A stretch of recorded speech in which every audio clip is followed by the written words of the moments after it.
دل کو صاف کریں، اس کی بالکل باقی چیزوں کی محبت نکال دیں اور صرف اللہ اور اس کے رسول کی محبت کو جگہ دے دیں، تو آپ کا ایمان پختہ ہو گیا. پھر آپ کو شیطان تنگ نہیں کرے گا، آپ کو خواہشات تنگ نہیں کریں گی.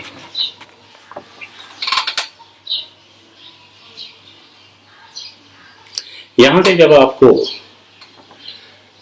اللہ کی شناسائی مل گئی، آپ نے اللہ سے شناسائی حاصل کر لی، تو آپ ولی اللہ بن گئے. ایمان بھی لے آئے، ذکر بھی کرنا شروع کر دیا، اللہ تعالیٰ کی محبت بھی پیدا کر لی اپنے دل میں، اور اس محبت میں کوئی اور شرکت نہیں ہے کسی کی، تو ابھی آپ ولی اللہ بن گئے ہیں. ولی کوئی عجیب یا معجزانہ وجود نہیں ہے، یہ ایک صاف ستھرا انسان ہے جس نے اپنی زندگی کی ترجیحات کو خدا تعالیٰ کی رضا اور رغبت میں ڈال دیا ہے. یہ اپنے بدن، ذہن اور اخلاق کو سنوارنے کا نام ہے. یہ شخص اپنے نفس کے حملوں سے واقف ہے اور اپنی جبلتوں سے آگے نکل گیا ہے. یہ شخص اعتدال میں رہتا ہے. اعتدال ہے نام، نارمل رہنے کا نام اعتدال ہے. جب آپ اپنی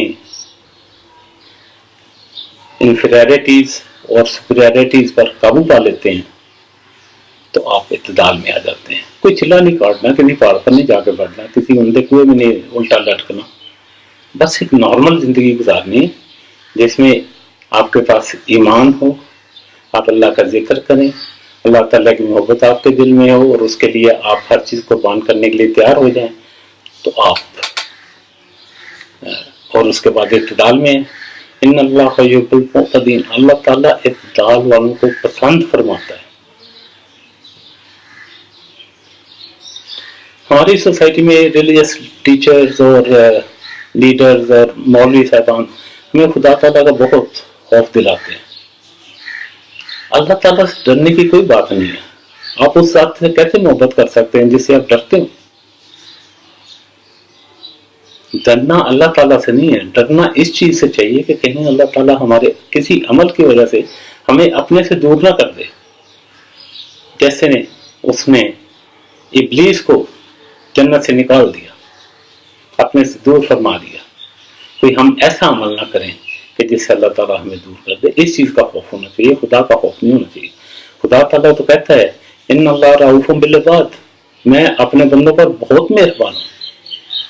پھر فرماتا ہے یغفر الذنوب جمیعا، میں آپ کے تمام گناہ معاف کر دوں گا. آپ مجھ سے معافی مانگے، بات ختم. تو جتنے بھی آپ کے گناہ معاف فرما دوں گا.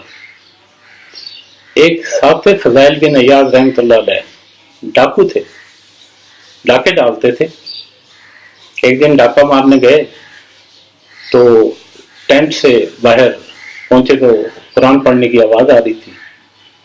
سنا، اپنے گناہوں کا احساس ہوا، توبہ کی، تائب ہو گئے اور اس کے بعد اللہ تعالیٰ کی محبت میں خلوص سے لگ گئے اور اللہ تعالیٰ نے ان کے رتبے بہت بلند کیے. اسی طرح عبداللہ بن مبارک رحمۃ اللہ علیہ گانا سننے کے بہت رسیا تھے. روز ایک توائے کے کوٹھے کے نیچے جا کے کھڑے ہو جاتے تھے. اتنے وسائل نہیں تھے کہ اوپر جا سکیں. ایک رات گانا سنتے سنتے صبح فجر کی اذان ہو گئی. بہت شرم آئی، بہت اپنے آپ کو ملامت کی، توبہ کی اور پھر آہستہ آہستہ اللہ تعالیٰ کی محبت میں چلے گئے اور اسی طرح چلتے رہے. یہ مرحلے ہیں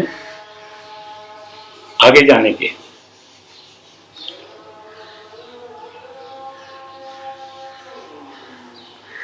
اس کے بعد تھوڑا سا ایک اور مرحلہ ہے کہ وہ ہم تھوڑا سا اور زیادہ کر لیں.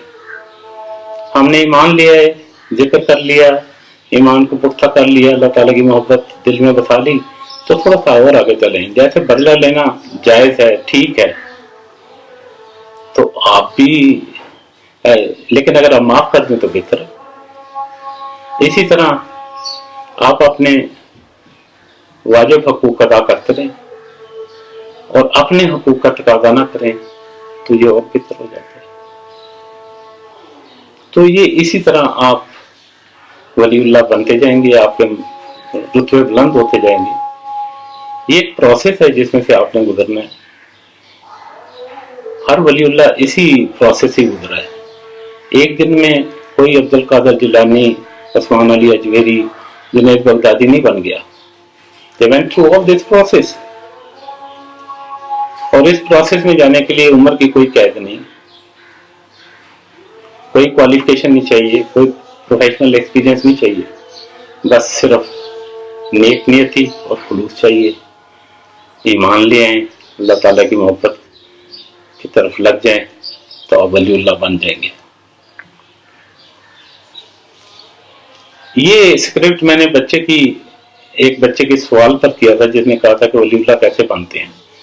تو میں نے اپنے ناقص علم اور عقل کے مطابق اس کے جواب دینے کی کوشش کی ہے. اگر اس میں کوتاہی ہے تو میں اس کا ذمہ وار ہوں. اللہ تعالیٰ مجھے معاف فرمائے. آمین.